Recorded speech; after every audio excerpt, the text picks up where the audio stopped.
What if we find something? What if we find some gold and we're just by ourselves and we're just, you know, which we have. We've surfed some spots that are, you know, no one's surfed before, and it's been like heaven. I've found waves that I'd like to believe are undiscovered, unridden. Yeah, I know that I've ridden waves that nobody else has ridden. We've found waves out there that are the things you draw on your notebook when you're a kid. It can be sharky and it can be rocky and shallow, and you don't know all of the little nuances to that break. And the whole moral of that story is about finding a wave is like they're right there, you know? But look, there was an hour out of that day that wave had worked.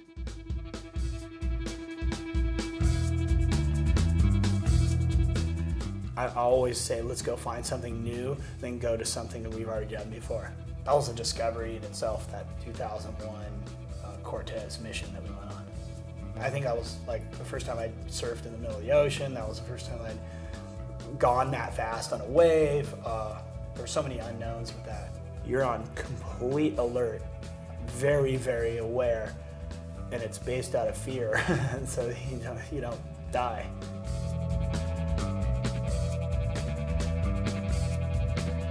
Discovering a new wave. Actually, I would like to say yes. In '95, me, Braden Diaz, David Dixon, Tom Carroll, Ross Clark Jones, and we went to Sumatra, and it was just, you know, one of those dream trips. There was probably 4 or 5 different waves that we surfed that had never really even been surfed before.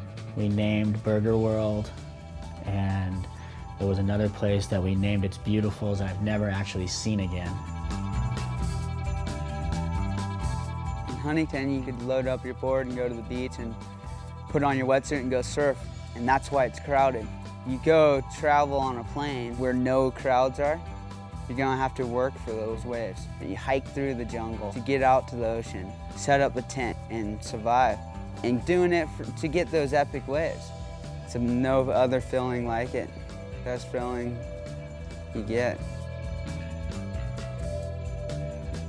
The whole idea back in those days of, I mean, you got to remember too, there weren't like boats like Indies Traders and things like that. You could go on and go discover waves. I mean, you really like got on an airplane, rented a car and drove around and tried to find where there was a hole in the reef or something. And '72, my first trip to the islands, Paul Nielsen and I decide we're going to stop in Fiji. We don't know what's there, but let's just stop and see what happens. And we got out and we got a guy to drive us around the Coral Coast. And I swear to God, I think I saw a cloud break, but no one would take us out there. No one had been out there at that point. I could have been the guy owning the islands.